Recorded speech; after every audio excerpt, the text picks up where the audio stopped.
Hey guys, the Dark Indigo Milkshake here, and welcome to my second Pokemon review video. This Pokemon that I'll be reviewing is a gliscor. The type for this Pokemon is a flying ground type, which means an ice type will completely decimate it with a 4 times weakness. The abilities, Hypercutter and Sandville being the normal one, and its hidden ability, Poison Heal, which will heal up when this Pokemon gets poisoned, an inch of its HP. The tier for this is overused.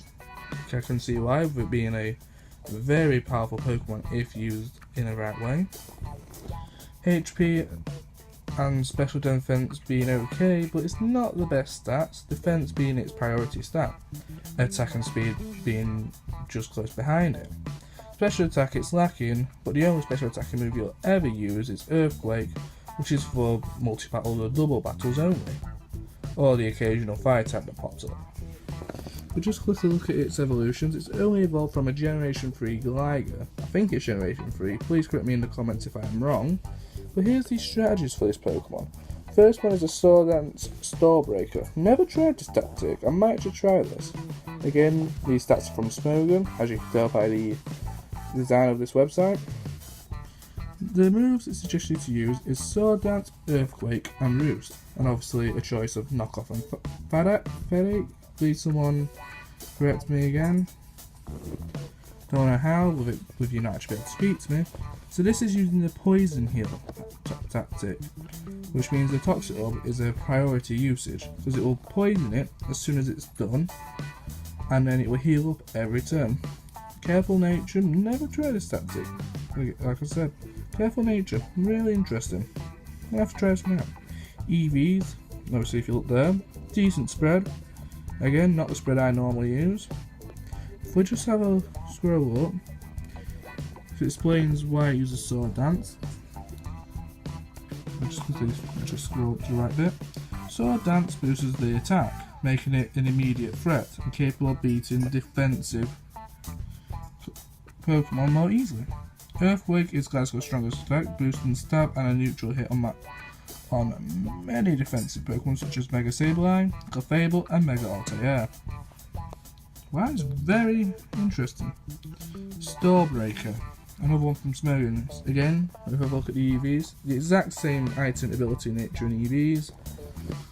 The moves are similar: Taunt, Toxic, Roost and Knockoff, or Earthquake. Decent tactic, another one I'd love to try with my shiny Gliscor in my game. Very interesting.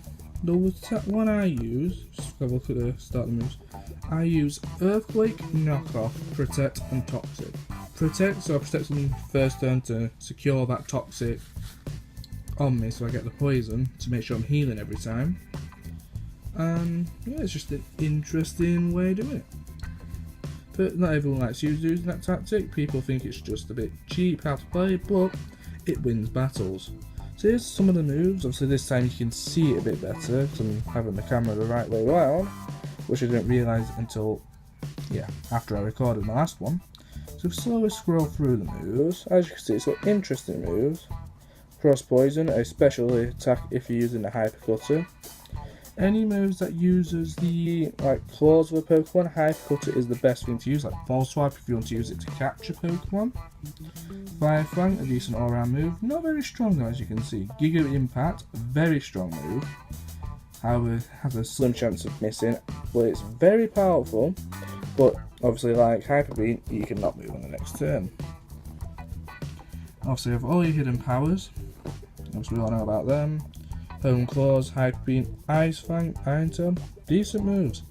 You forget when you set on your moves that you like using, you forget that you can learn all these different moves. And it does become interesting, because when are you going to ever see a Gliscor use Sleep Talk or Sludge Bomb? Actually you might see it use Sludge Bomb every so often. Sword Dance, yeah, very understandable. Swift, again, you wouldn't see it. So these are the last few moves if I scroll down. Toxic, U-Turn, Venoshock, Wing Attack and X-Scissor. Moves I can expect on a Gliscor. Obviously you can only 4 in a game, but you notice in the anime, or cartoon, whatever you guys want to call it, you will notice that these Pokemon have more than 4 moves. Anyway, this has been the Dark Enderman milkshake. I hope you've enjoyed this video. Please like and subscribe, and I hope you enjoy your day. I'll see you on the next review, which will be a Star Raptor.